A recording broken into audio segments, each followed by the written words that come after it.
তারা জিরো লাইনে বেড়া দিতেছে, এখন চোরাচালান হিসাবে আমাদেরকে ফায়ার করে দিবে। আজকে হয়তো তারা 4 ফিটের মতো বেড়াকাটা স্থাপন করেছে, নেক্সটে তারা এই বেড়াকাটাকে 10 ফিট বা 15 ফিটে রূপান্তরিত করবে। সীমান্তে বাড়ছে ভারতীয় আগ্রাসন, দিল্লিতে বাংলাদেশের উপ হাই কমিশনারকে তলব। প্রোপাগান্ডায় বহির্বিশ্বে নষ্ট হচ্ছে বাংলাদেশের ভাবমূর্তি, কূটনীতিতে নতুনত্ব আনার পরামর্শ। আমাদের কূটনৈতিক চেহারাটাকে আরেকটু পরিবর্তন করা দরকার, একটু আধুনিকায়ন। জুলাই গণহত্যায় শেখ হাসিনা সহ জড়িতদের কল রেকর্ড প্রসিকিউশনে। প্লট জালিয়াতির অভিযোগে এবার টিউলিপকে আসামি করে দুদকের মামলা। অনুসন্ধান দলের প্রতিবেদনের সুপারিশের প্রেক্ষিতে এই মামলায় তাকে অন্তর্ভুক্ত করার সিদ্ধান্ত গৃহীত হয়েছে। ৩৩ বছর পর হতে যাচ্ছে জাহাঙ্গীরনগর ছাত্র সংসদ নির্বাচন। ১ ফেব্রুয়ারি তফসিল, ৩ দফা দাবিতে কমপ্লিট শাটডাউনে জগন্নাথ বিশ্ববিদ্যালয়।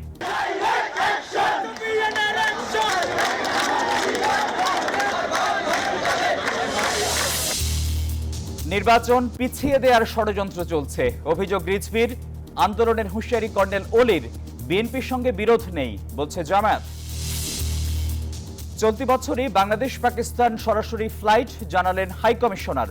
যোগাযোগ প্রতিবন্ধকতা প্রভাব ফেলছে দুই দেশের বাণিজ্যে। এখনো নিয়ন্ত্রণের বাইরে অ্যাঞ্জেলেসের দাবানল, বাড়ছে মৃত্যু। উদ্ধারকর্মী পাঠানো কানাডা, মেক্সিকো, ঘর পুড়ছে হলিউড তারকাদের। এবং গঠনতন্ত্রে পরিবর্তন আনতে যাচ্ছে বিসিবি। ঢাকার ক্লাবে পরিচালক পদ 12 থেকে 4 করার প্রস্তাব, ক্ষুব্ধ ক্লাব কর্মকর্তারা।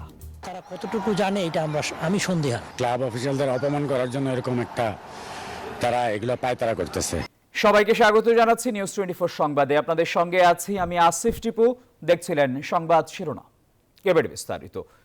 বাংলাদেশ সীমান্তে আগ্রাসন বাড়ছে ভারতের। কাঁটাতারের বেড়া নির্মাণকে কেন্দ্র করে এখনো থমথমে লালমনিরহাটের দহগ্রাম সীমান্ত এলাকা। ঘটনার দুদিন পরও উদ্বেগ, আতঙ্কে এলাকাবাসী। শুক্রবার বাংলাদেশের দহগ্রাম সীমান্তে আন্তর্জাতিক সীমান্ত আইন না মেনে শূন্যরেখার 150 গজের একদম শেষ অংশে কাঁটাতারের বেড়া স্থাপন করে বিএসএফ। শেষমেশ বিজিবি বিএসএফ এর মধ্যস্থতায় বেড়া নির্মাণ কার্যক্রম বন্ধ করে ভারত। গত শুক্রবার সকালে লালমনিরহাটের পাটগ্রামের দহগ্রাম সীমান্তের প্রায় অর্ধ কিলোমিটারের মধ্যে ভারতীয় সীমান্তরক্ষী বাহিনী বিএসএফ প্রায় 4 ফুট উঁচু কাঁটাতারের বেড়া স্থাপন করে। শুরু হয় বিজিবি বিএসএফ উত্তেজনা। বর্তমানে সীমান্তে উত্তেজনা না থাকলেও আতঙ্ক কাটেনি এলাকাবাসীর মধ্যে। এখন আমরা কৃষিকাজ করতে গেলাম, তারা জিরো লাইনে বেড়া দিতেছে, এখন চোরাচালান হিসাবে আমাদেরকে ফায়ার করে দিবে। আজকে হয়তো তারা 4 ফিটের মতো বেড়াকাটা স্থাপন করেছে, নেক্সটে তারা এই বেড়াকাটাকে 10 ফিট বা 15 ফিটে রূপান্তরিত করবে। এদিকে বিজিবি জানিয়েছে সতর্ক অবস্থানে রয়েছেন তারা। বিষয়টা নিয়ে আমাদের ঊর্ধ্বতন কর্তৃপক্ষের মাধ্যমে সমাধানের একটা চেষ্টা অব্যাহত আছে। তারপরেও বিজিবি এখানে কঠোর অবস্থানে আছে। ওরা ওদের যত ট্রুপস সেখান থেকে ওরা ওই যে প্রতিরক্ষা অবস্থান বা মুখোমুখি অবস্থান থেকে প্রথমে ট্রুপস সরাই নেবে। আমরা সন্ধ্যার সময় আমাদের ওখান থেকে। এলাকাবাসী জানান, স্বাধীনতা যুদ্ধের পর থেকেই জেলার এই সীমান্তে কাঁটাতারের বেড়া ছিল না। তবে দেশের রাজনৈতিক পট পরিবর্তনের পর ভারতের আগ্রাসী মনোভাবে সীমান্তে শান্তিপূর্ণ বসবাসে ভাটা পড়েছে। Desk report, news 24। এদিকে সীমান্ত ইস্যুতে ঢাকায় ভারতীয় হাই কমিশনারকে তলবের একদিন না পেরোতেই দিল্লিতে বাংলাদেশের উপ হাই কমিশনার নুরুল ইসলামকে পাল্টা তলব করেছে ভারত। সোমবার ভারতের পররাষ্ট্র মন্ত্রণালয় বাংলাদেশ উপ হাই কমিশনারকে তলব করে। এক প্রতিবেদনে এই তথ্য জানিয়েছে এনডিটিভি। বলা হয়েছে, দিল্লি ও ঢাকার মধ্যে ক্রমবর্ধমান উত্তেজনা নিয়ে আলোচনা করতে ভারতের পররাষ্ট্র মন্ত্রণালয়ে নুরুল ইসলামকে তলব করা হয়। বাংলাদেশ ভারতের 4156 কিলোমিটার সীমান্তের নির্দিষ্ট 5টি স্থানে ভারত বেড়া নির্মাণের চেষ্টা করছে, এমন অভিযোগে রোববার ঢাকায় ভারতীয় হাইকমিশনার প্রণয় ভার্মাকে তলব করা হয়। এর পরদিনই দিল্লিতে নিযুক্ত বাংলাদেশের উপ হাইকমিশনারকে তলব করে দিল্লি। একদিকে ভারতীয় গণমাধ্যমের উদ্দেশ্যমূলক প্রোপাগান্ডা, অন্যদিকে বিভিন্ন রাজনৈতিক দলের বিদেশি শাখার কর্মকাণ্ড। এসব কারণে বহির্বিশ্বে নষ্ট হচ্ছে বাংলাদেশের ভাবমূর্তি। এই অবস্থা থেকে উত্তরণের উপায় কি? বিশেষজ্ঞরা বলছেন জাতীয় ঐক্যমত্য সৃষ্টি করতে হবে, কূটনীতিতে আনতে হবে ভিন্ন মাত্রা। বলছেন দ্বিপাক্ষিক সম্পর্কে ঘাটতি সৃষ্টি হয়েছে বলেই পার্শ্ববর্তী দেশের হাইকমিশনারকে তলব করতে হচ্ছে। রাজনৈতিক সরকার এলে অনেক সংকটের সমাধান হবে বলেও মনে করেন বিশ্লেষকরা। বিস্তারিত জানাচ্ছেন প্রমা চৌধুরী। অন্তর্বর্তীকালীন সরকার দায়িত্ব নেবার পর থেকেই ভারতের সাথে কূটনৈতিক সম্পর্ক বেশ শীতল। ভারতীয় গণমাধ্যমের প্রোপাগান্ডা ও দেশি বিদেশে রাজনৈতিক দলগুলোর দলাদলিতে ক্ষুণ্ণ হচ্ছে বাংলাদেশের ভাবমূর্তি। এটা আমাদের বিরাট ক্ষতি করছে, আমাদের ইমেজের ক্ষেত্রে, আমাদের ব্র্যান্ডিং এর ক্ষেত্রে। এই পরিস্থিতি থেকে উত্তরণের একটা উপায় হতে পারে জাতীয় ঐক্য, বলছেন সাবেক রাষ্ট্রদূত হুমায়ুন কবির। জাতীয় ঐক্যমত্যের জায়গা তৈরি করা ছাড়া আপনি বাংলাদেশের এই ভাবমূর্তিগত সংকট আপনি উতরাতে পারবেন না। আমার এখানে যে বাস্তব অবস্থা, সেই বাস্তব অবস্থা ভিত্তিক এই ডিজিটাল প্ল্যাটফর্মে আমাদের কূটনীতিটাকে ছড়িয়ে দিতে হবে, বা আমাদের কূটনৈতিক চেহারাটাকে আর একটু পরিবর্তন করা দরকার, একটু আধুনিকায়ন দরকার। পরামর্শ দেন রাজনীতিতে ক্ষমতা নয়, সবার আগে দেখতে হবে দেশের স্বার্থ। তার দেশের দলের প্রতিনিধি হয়ে এই ওখানে রাজনীতি করেন বা করবার চেষ্টা করেন, তো কাজে এতে ক্ষতি হচ্ছে তো। এবং এটা আমাদের অভ্যন্তরীণ রাজনীতির একটা বড় ধরনের দুর্বলতা। সীমান্তে কাঁটাতারের বেড়া নিয়ে ভারত ও বাংলাদেশের মধ্যে সৃষ্ট উত্তেজনাকে দুই দেশের কূটনৈতিক দুর্বলতা বলে মনে করেন আন্তর্জাতিক সম্পর্ক বিশ্লেষক। পররাষ্ট্র মন্ত্রণালয় ডেকে যে বারবার তলব করছেন, তাতে এটাও বোঝা যায় যে আমাদের পার্শ্ববর্তী দেশের কূটনৈতিক দুর্বলতার বহিঃপ্রকাশ। কূটনৈতিক বিশেষজ্ঞদের মতে এখন বাংলাদেশের পররাষ্ট্রনীতির অগ্রাধিকারে থাকা উচিত নিজেদের স্বার্থ ও সীমান্ত রক্ষা। নিজেদের বর্ডার এবং নিজেদের যে জাতীয় স্বার্থটা নিজেদেরকেই প্রোটেক্ট করতে হবে, এটা বাংলাদেশের পররাষ্ট্রনীতির এই মুহূর্তে ভিত্তি হওয়া উচিত। প্রমা চৌধুরী, নিউজ 24, ঢাকা। প্রতিবেশীদের মধ্যে বিদ্বেষ কোনো পক্ষের জন্যই ভালো না, এমন মন্তব্য করেছেন ভারতীয় সেনাপ্রধান জেনারেল উপেন্দ্র দ্বিবেদী। সোমবার ভারতীয় সেনাবাহিনীর বার্ষিক সংবাদ সম্মেলনে এমন মন্তব্য করেন তিনি। দ্বিবেদী বলেন, বাংলাদেশ ভারতের প্রতিবেশী, দেশটির ছোট্ট একটি অংশ ছাড়া পুরো সীমান্ত জুড়ে রয়েছে ভারত। ফলে ঢাকা দিল্লিকে সবসময় একসাথেই থাকতে হবে। তাই দুই দেশের সম্পর্ক উন্নয়নের বিকল্প নেই। এই বাস্তবতা অনুধাবন করে একে অপরকে বুঝতে হবে। এমন কোনো কিছু করা থেকে বিরত থাকতে হবে যাতে পারস্পরিক সম্পর্কে নেতিবাচক প্রভাব পড়ে। এ সময় দুই দেশের সেনাবাহিনী পর্যায়ে সম্পর্কে কোনো সমস্যা নেই বলে দাবি করেন ভারতীয় সেনাপ্রধান। তবে বাংলাদেশে নির্বাচিত সরকার ক্ষমতায় না আসা পর্যন্ত ঢাকা দিল্লির সার্বিক সম্পর্ক স্বাভাবিক হওয়া দুরূহ বলে জানান তিনি।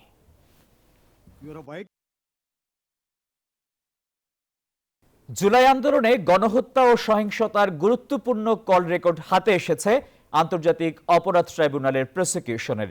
শেখ হাসিনা সহ গুরুত্বপূর্ণ ব্যক্তিদের এসব কল রেকর্ডের ফরেনসিক করতে সংশ্লিষ্টদের সহযোগিতার নির্দেশ দিয়েছেন ট্রাইব্যুনাল। এদিকে জুলাই আগস্ট আন্দোলনে আলোচিত শহীদ আবু সাইদের পরিবার শেখ হাসিনা সহ 25 জনের বিরুদ্ধে অভিযোগ দায়ের করেছে ট্রাইব্যুনালে। সরকার পতনের এক দফা আন্দোলনে গোটা দেশ যখন উত্তাল, তখন ইন্টারনেট সংযোগ বন্ধ করে দিয়ে আন্দোলনকারীদের বিরুদ্ধে নানা ষড়যন্ত্র চালায় শেখ হাসিনা, তার মন্ত্রী, এমপি ও আইন শৃঙ্খলা বাহিনী। এমনকি আন্দোলনকারীদের দেখামাত্র গুলি করারও নির্দেশনা দেয় সরকার, যার অডিও ভিডিও সহ নানা ডিজিটাল তথ্য উপাত্ত ফাঁস হয় শেখ হাসিনা পালিয়ে যাওয়ার পর। জুলাই গণহত্যার বিচারে এসব ডিজিটাল সাক্ষ্য প্রমাণকে গুরুত্ব দিচ্ছে আন্তর্জাতিক অপরাধ ট্রাইব্যুনালের প্রসিকিউশন। সোমবার সংশ্লিষ্ট কল রেকর্ড, অডিও ভিডিও সহ ডিজিটাল সাক্ষ্য প্রমাণের ফরেনসিক করতে সংশ্লিষ্টদের নির্দেশনা দিতে আবেদন করে প্রসিকিউশন। এ সময় সিআইডি, এনটিএমসি, বিটিআরসি সহ সংশ্লিষ্টদের সহযোগিতা দিতে নির্দেশ দেন ট্রাইব্যুনাল। সেই ভয়েসগুলো, সেই ভিডিও ফুটেজগুলো, সেই দৃশ্যগুলো, সেই মেসেজগুলো, এগুলোকে ডিজিটালি ফরেনসিক করার জন্য সিআইডির কাছে পাঠানোর ব্যাপারে সিআইডিকে এটার ফরেনসিক রিপোর্ট দেওয়ার জন্য একটা নির্দেশনা চেয়ে একটা পিটিশন মুভ করেছিলাম। ফুটেজ, কল রেকর্ড, মেসেজ এবং আদার ইলেকট্রনিক এভিডেন্স, এগুলো সবই আমরা যাচাই বাছাইয়ের জন্য চেয়েছি। জুলাই আন্দোলনের সময় যাত্রাবাড়িতে ইমাম হোসেন তাইম হত্যাকাণ্ডে অভিযুক্ত পুলিশের এসি তানজিল আহমেদ ও গাজীপুরের কোনাবাড়িতে হৃদয় হত্যাকাণ্ডের আসামি কনস্টেবল আকরামকে গ্রেপ্তার দেখিয়ে আগামী সোমবার হাজির করার নির্দেশ দেন ট্রাইব্যুনাল। বিরুদ্ধে আজ আমরা প্রোডাকশন ওয়ারেন্ট মূলে হাজির করার আবেদন জানিয়েছিলাম। মাননীয় ট্রাইব্যুনাল সেটা আমাদের মঞ্জুর করেছেন এবং তাকে আগামী সোমবার অর্থাৎ 20/1/2025 তারিখে তাকে হাজির করার নির্দেশ দিয়েছেন। এদিকে শেখ হাসিনা সহ 25 জনের বিরুদ্ধে ট্রাইব্যুনালে অভিযোগ দাখিল করেছে জুলাই আগস্ট আন্দোলনে রংপুরে নিহত শহীদ আবু সাইদের পরিবার। লোকাল কোর্টে যতই মামলা হোক, যেহেতু এটা ক্রাইমস এগেইনস্ট হিউম্যানিটি, তাদেরকে আমরা বলেছি যে এটা আন্তর্জাতিক অপরাধ ট্রাইব্যুনালে আপনাদের পক্ষ থেকে অভিযোগটা যদি আসে সেটা বরং প্রপার হবে। তো সেই প্রেক্ষিতে ওনারা এসেছেন। হাবিবুল ইসলাম হাবিব, নিউজ 24, ঢাকা। একের পর এক দুর্নীতি আর অনিয়মের অভিযোগ উঠে আসছে শেখ পরিবারের বিরুদ্ধে। পূর্বাঞ্চলে কূটনৈতিক এলাকায় প্লট জালিয়াতি এবং ভোগ দখলের অভিযোগ অনুসন্ধানের পর এবার বেরিয়ে এলো চাঞ্চল্যকর তথ্য। শেখ হাসিনা এবং রেহানা পরিবারের 4 সদস্যের বিরুদ্ধে মামলা করেছে দুদক। মেগা প্রজেক্টের নামে মেগা দুর্নীতি, লুটপাট করে বিদেশে অর্থ পাচার আর ক্ষমতার অপব্যবহার এমন নানা অপরাধে জড়িত থাকার অভিযোগ আছে শেখ হাসিনা সহ তার পরিবারের সদস্যদের বিরুদ্ধে। ক্ষমতাচ্যুত হওয়ার পর একে একে বের হয়ে আসছে সেসব দুর্নীতি আর অনিয়মের তথ্য। শেখ হাসিনার ছোট বোন রেহানা রাজুকের বরাদ্দকৃত প্লট থাকা সত্ত্বেও শেখ হাসিনার ক্ষমতা অপব্যবহার করে নিজ নামে অবৈধভাবে দখল করেছে পূর্বাঞ্চলের কূটনৈতিক এলাকার 10 কাঠা প্লট। অভিযোগের প্রেক্ষিতে হাসিনা, শেখ রেহানা, রাজুক, গৃহায়ন ও গণপূর্ত মন্ত্রণালয়ের দায়িত্বশীলদের নামে মামলার কথা জানান দুদকের মহাপরিচালক। অভিযোগ সংশ্লিষ্ট জনাব রেহানা সিদ্দিক, তার মেয়ে জনাব টিউলিপ রিজওয়ানা সিদ্দিক এবং জনাব শেখ হাসিনা সাবেক প্রধানমন্ত্রী সহ মোট 15 জন আসামির বিরুদ্ধে আজ একটি মামলা রুজু হয়েছে। বেআইনিভাবে ক্ষমতার অপব্যবহার পূর্বক রাজুকের পূর্বাঞ্চল প্রকল্পের প্লট বরাদ্দের অভিযোগে আরও একটি মামলা রুজু করা হয়েছে। শেখ হাসিনা ও ছেলে জয়ের প্লট ভাগাভাগির তথ্য জানতে পেরে যুক্তরাজ্যে বসেই বোন আজমিনা সিদ্দিক ও ভাই রাদওয়ান সিদ্দিকের নামে একই প্রকল্পে 10 কাঠা করে প্লট বরাদ্দের ব্যবস্থা করেন টিউলিপ রিজওয়ানা সিদ্দিক। রাজুক পূর্বাঞ্চল প্রকল্পে বেআইনিভাবে পরস্পর যোগ সাজসে ক্ষমতার অপব্যবহার পূর্বক প্লট বরাদ্দের প্রেক্ষিতে এই আলোচ্য মামলাগুলো রুজু করা হয়েছে। টিউলিপ সহ প্লট সংক্রান্ত 3 মামলায় মোট আসামি করা হয়েছে 47 জনকে। যুক্তরাজ্যের নাগরিক হওয়ায় টিউলিপের বিরুদ্ধে নিয়ম অনুযায়ী আইনানুগ ব্যবস্থা নেওয়া হবে বলে নিশ্চিত করেছে সংস্থাটি।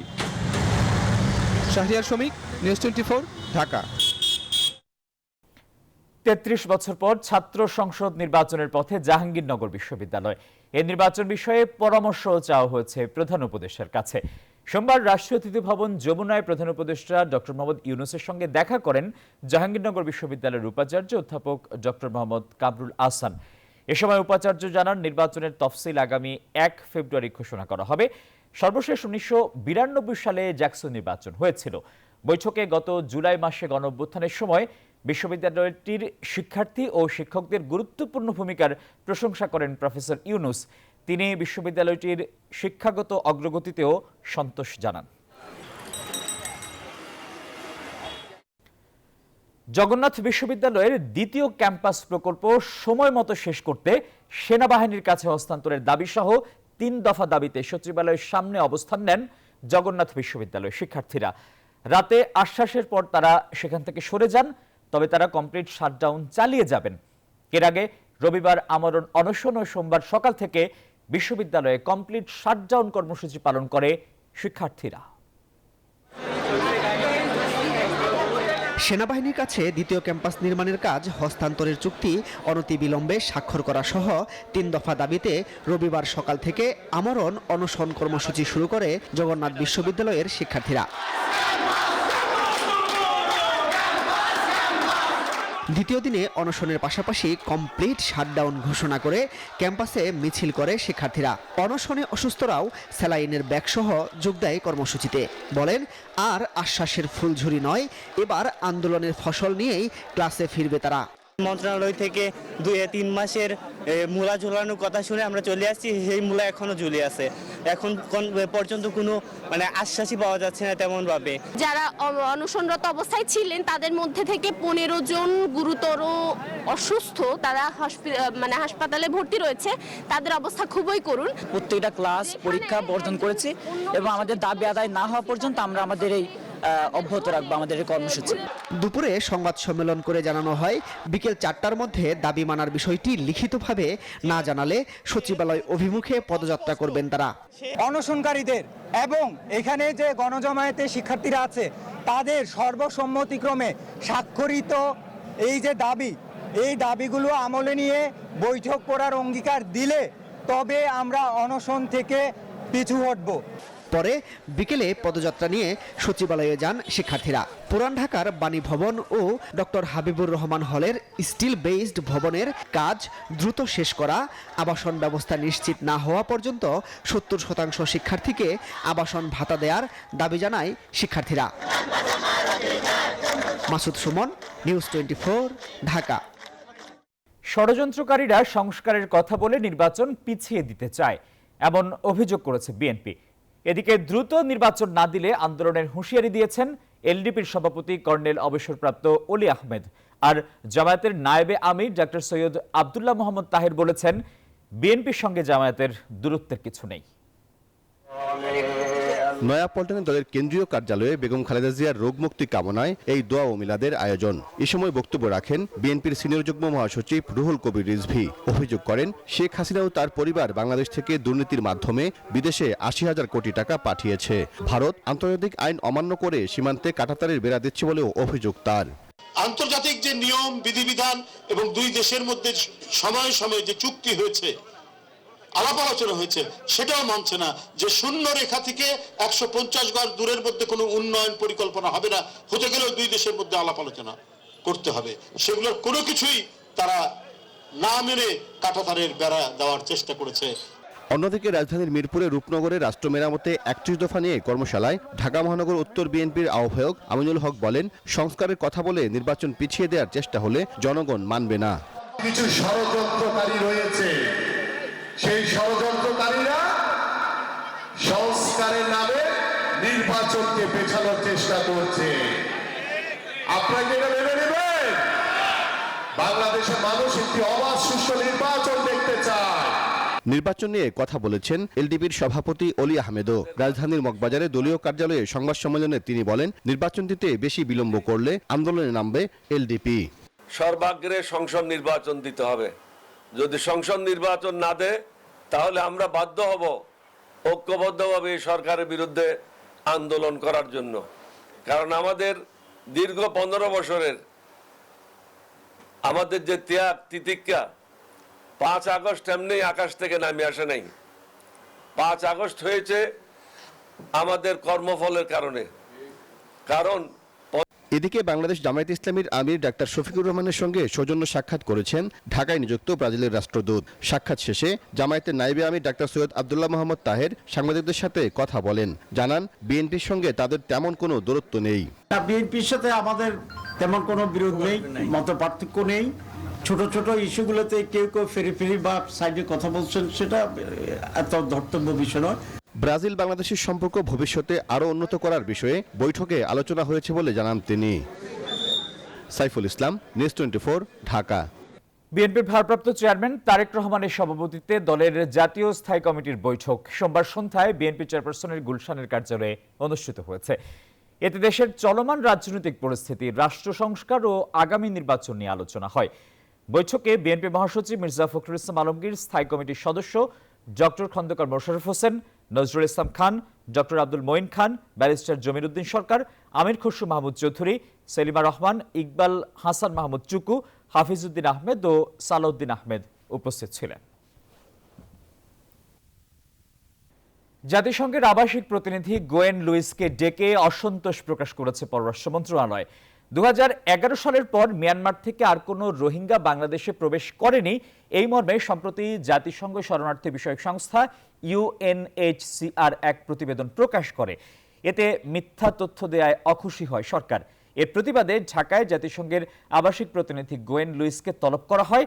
সোমবার পররাষ্ট্র মন্ত্রণালয়ের মিয়ানমার ও জাতিসংঘ অনুবিভাগের মহাপরিচালক ফেরদৌসী শাহরিয়ার ও তৌফিক হাসানের উপস্থিতিতে জাতিসংঘের আবাসিক প্রতিনিধিকে ডেকে অসন্তোষের কথা জানানো হয়।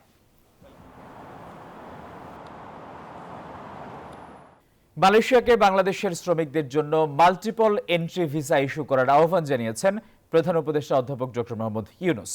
ঢাকা নিযুক্ত দেশটির হাই কমিশনার মোহাম্মদ সুহাদা উথমান প্রধান উপদেষ্টার সঙ্গে রাষ্ট্রীয় অতিথি ভবন যমুনায় দেখা করতে এলে তিনি এ আহ্বান জানান। একই সঙ্গে অনুরোধ করেন গত মে মাসে দেশটির কর্মস্থলে কাজে যোগ দিতে ব্যর্থ হওয়ায় 18,000 শ্রমিকের প্রবেশাধিকার সহজ করার। এ সময় হাইকমিশনার জানান, মালয়েশিয়া ও বাংলাদেশের কর্মকর্তাদের নিয়ে একটি যৌথ টেকনিক্যাল কমিটি 31 ডিসেম্বর কুয়ালালামপুরে বৈঠক করেছে এবং মঙ্গলবার একই ধরনের আরেকটি বৈঠক হতে যাচ্ছে। এ সময় বাংলাদেশ থেকে শ্রমশক্তি আমদানি এবং বাংলাদেশে দেশটির বিনিয়োগ বাড়ানোর আহ্বান জানান ডক্টর ইউনূস। চলতি বছরেই বাংলাদেশ ও পাকিস্তানের মধ্যে বিমান চলাচল শুরু হবে বলে জানিয়েছেন ঢাকায় নিযুক্ত পাকিস্তানের হাই কমিশনার সৈয়দ আহমেদ মারুফ। এদিকে federation of Pakistan chambers of commerce and industry FPCI সভাপতি বলেছেন, বিগত দিনে সমুদ্র এবং আকাশপথে সরাসরি যোগাযোগ না থাকায় প্রত্যাশা অনুযায়ী দুই দেশের মধ্যে ব্যবসা বাণিজ্য সম্ভব হয়নি। আর রপ্তানি পণ্যে বৈচিত্র্য আনার পরামর্শ দিয়েছেন FBCCI প্রশাসক। রাজধানীর একটি হোটেলে বাংলাদেশ পাকিস্তান বিজনেস ফোরাম আয়োজন করে এই মতবিনিময় সভার। এতে যোগ দেন দুই দেশের শীর্ষ পর্যায়ের ব্যবসায়ী নেতা ও প্রতিনিধিরা। ডিজিটাল উপস্থাপনায় তুলে ধরা হয় বিভিন্ন খাতে দুই দেশের ব্যবসা বাণিজ্যের সম্ভাবনাসমূহ। অনুষ্ঠানে বাংলাদেশে সফররত FPCCI সভাপতি বলেন, সুযোগ থাকলে বাংলাদেশে বিনিয়োগে আগ্রহী পাকিস্তানের বিনিয়োগকারীরা। Both Pakistan and Bangladesh are strategically located in South Asia with access to major trade routes in the Indian Ocean. CPEC, China-Pakistan Economic Corridor, and the One Belt, One Road, the potential for boosting trade can be realized significantly. দুই দেশের মধ্যে যোগাযোগ ব্যবস্থা আরো সহজ হচ্ছে বলে জানান ঢাকায় নিযুক্ত পাকিস্তানের হাই কমিশনার। জানান, শীঘ্রই বাংলাদেশ ও পাকিস্তানের মধ্যে বিমান চলাচল শুরু হবে। Direct flight is a very important issue right now. It is just a matter of time. Both sides are actually working on it actively, and hopefully before the mid of 2025 we will see direct flights. ব্যবসা বাণিজ্য সম্প্রসারণে দুই দেশের যৌথ উদ্যোগে বাংলাদেশের শিল্প কারখানা গড়ে তোলার প্রস্তাব করেন FBCCI প্রশাসক। We welcome the investors from Pakistan, also the exporters and importers of both the countries to engage their trade. We believe that in future there are a lot of opportunities. গেল 2023-24 অর্থ বছরে পাকিস্তান থেকে Bangladesh $650 million পণ্য আমদানি করলেও বিপরীতে রপ্তানির পরিমাণ ছিল মাত্র $61.9 মিলিয়ন পণ্য। রিয়াদ সুমন, নিউজ 24, ঢাকা। এবারে আন্তর্জাতিক প্রসঙ্গ। নিয়ন্ত্রণে আসেনি যুক্তরাষ্ট্রের লস অ্যাঞ্জেলেসের ভয়াবহ দাবানল। আগুনে মৃতের সংখ্যা বেড়ে দাঁড়িয়েছে 24 জনে। বাতাসের তীব্রতা বাড়তে থাকায় আগুন আরও ছড়িয়ে পড়ার শঙ্কা দেখা দিয়েছে। এদিকে আগুন নেভাতে পাশে দাঁড়িয়েছে কানাডা ও মেক্সিকো। প্রায় সপ্তাহ ধরে জ্বলছে যুক্তরাষ্ট্রের লস অ্যাঞ্জেলেস। দাবানল ছড়িয়ে পড়ার পেছনে বড় কারণ সান্তা আনা নামের ঝড়ো বাতাস। সম্প্রতি বাতাসের গতি কিছুটা কমায় আগুন নিয়ন্ত্রণে আসার আলো দেখা গিয়েছিল, তবে গতি আবার বাড়তে থাকায় পুড়ছে নতুন নতুন এলাকা। ভয়াবহ এই বিপর্যয়ে লস অ্যাঞ্জেলেসের 12,000 অবকাঠামো ধ্বংস হয়েছে, আরো 57,000 অবকাঠামো ঝুঁকির মুখে। প্রাণ বাঁচাতে এলাকা ছেড়ে যেতে বলা হয়েছে 1,53,000 মানুষকে। এরই মধ্যে ঘরবাড়ি হারিয়ে দিশেহারা এই বিলাসবহুল নগরীর বাসিন্দারা। For the past few days, so many families, so many people have been suffer from this wildfire disaster. দাবানলে বিখ্যাত জাদুঘর জেপল গেটি মিউজিয়াম এবং ক্যালিফোর্নিয়া বিশ্ববিদ্যালয় লস অ্যাঞ্জেলেস হুমকির মুখে। এমন অবস্থায় যুক্তরাষ্ট্রের পাশে দাঁড়ানোর ঘোষণা দিয়েছে প্রতিবেশী কানাডা। দেশটির প্রধানমন্ত্রী জাস্টিন ট্রুডো ঘোষণা দিয়েছেন, ক্যালিফোর্নিয়ার দাবানলের বিরুদ্ধে লড়াই করতে সহায়তার জন্য দমকল কর্মী পাঠাচ্ছে তার দেশ। এরই মধ্যে সহায়তায় এগিয়ে এসেছে মেক্সিকো। এদিকে বুধবার পর্যন্ত আবহাওয়া পরিস্থিতি খারাপ থাকবে বলে জানিয়েছে দেশটির আবহাওয়া বিভাগ। আর বৃহস্পতিবার থেকে পরিস্থিতি কিছুটা স্বাভাবিক হতে পারে। মাসুদ রানা, নিউজ 24। সাধারণ মানুষ থেকে হলিউডের তারকা দাবানল যেন কারো প্রতি কোনো রকম ছাড় দেয়নি। লস অ্যাঞ্জেলেসে ছড়িয়ে পড়া ভয়াবহ দাবানলে ছাই হয়ে গেছে হলিউডের অনেক তারকার বাড়ি। প্রকৃতির এই নির্মম রোষের শিকার হয়েছেন অস্কারজয়ী অভিনেতা মেল গিবসন, জেফ ব্রিজেসের মতো বিখ্যাত ব্যক্তিরা।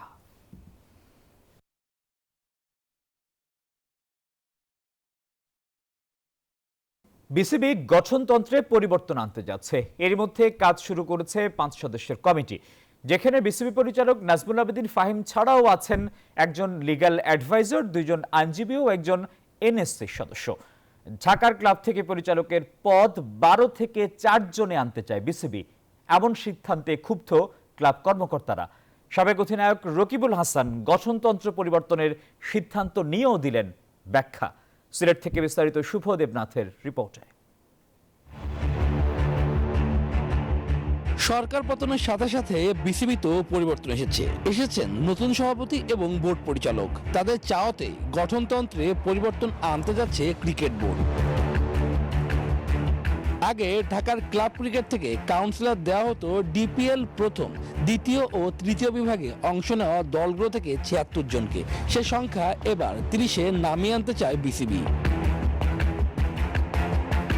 এছাড়াও গঠনতন্ত্র অনুযায়ী ক্যাটাগরি 2 ক্লাব ক্রিকেট থেকে 12 জন পরিচালক হওয়ার সুযোগ থাকলেও তা 4 জন করা হচ্ছে।